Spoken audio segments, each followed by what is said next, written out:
윤석열 대통령이 전국민 지원법, 황금봉투법 등 두 가지 중요 법안을 가결했다가 재심을 요구했다는 이야기는 많은 논란을 불러일으켰고 정권의 권위에 대한 심오한 문제를 제기했다. 정부, 정치적 결정의 합헌성, 국회 내 계파관계 등이다. 이번 행사는 정당 간의 정치적 대결일 뿐만 아니라 무엇이 진정 국민에게 이로운 것인지, 한국 경제의 미래를 놓고 토론하는 자리입니다. 우선 전국민 25만원 지원법은 경제적 어려움에 처한 국민에게 직접적인 금융 지원을 제공하기 위한 조치다.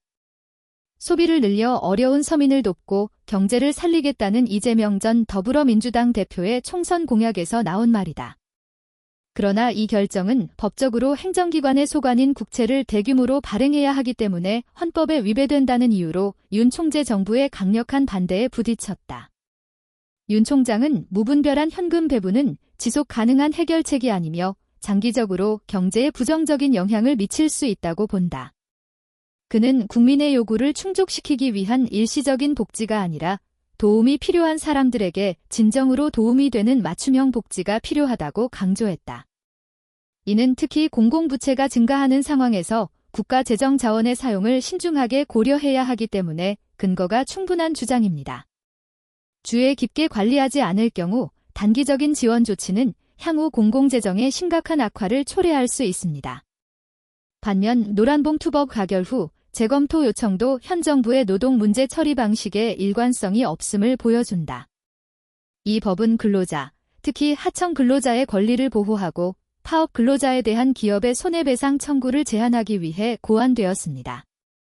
야당 입장에서는 취약한 노동자들을 보호하고 대기업의 보복을 두려워하지 않고 자신들의 권리를 위해 싸울 수 있도록 하기 위해 필요한 조치다. 그러나 윤 총장 정부는 이 법안이 고용시장 위축을 초래하고 산업 생태계를 약화시킬 수 있다고 보고 있다. 과도한 예외를 두거나 불법 파업에 대한 근로자의 책임을 면제하는 것은 불공정한 노동 환경을 조성하고 파업이 늘어나 경제에 해를 끼칠 수 있다는 우려다. 이 주장 역시 어느 정도 일리가 있다. 투자 유치와 경제 발전을 위해서는 안정적이고 공정한 근로 환경이 필요하기 때문이다. 그러나 노동계의 파업과 항의는 종종 불공정한 근로 조건이나 부적절한 임금에 대한 불만의 결과라는 점을 고려하는 것도 중요합니다. 따라서 정부는 단순히 파업권을 제한하기보다는 기업이 노동법을 준수하고 근로자를 공정하게 대우하도록 해야 한다. 근로자의 권리를 보호하는 것은 도덕적인 문제일 뿐만 아니라 사회, 경제적 안정을 유지하는 중요한 요소입니다. 이번 사건은 한국의 정당 간 정치적 대립에 대한 우려스러운 현실을 반영하기도 한다. 중요한 법안이 여야 합의 없이 통과되는 것은 정치적 결정의 정당성을 감소시킬 뿐만 아니라 사회의 양극화를 초래한다. 이는 공공정책 수립에 있어서 합의와 협력을 찾기 위한 양측의 실질적인 노력이 필요함을 보여준다.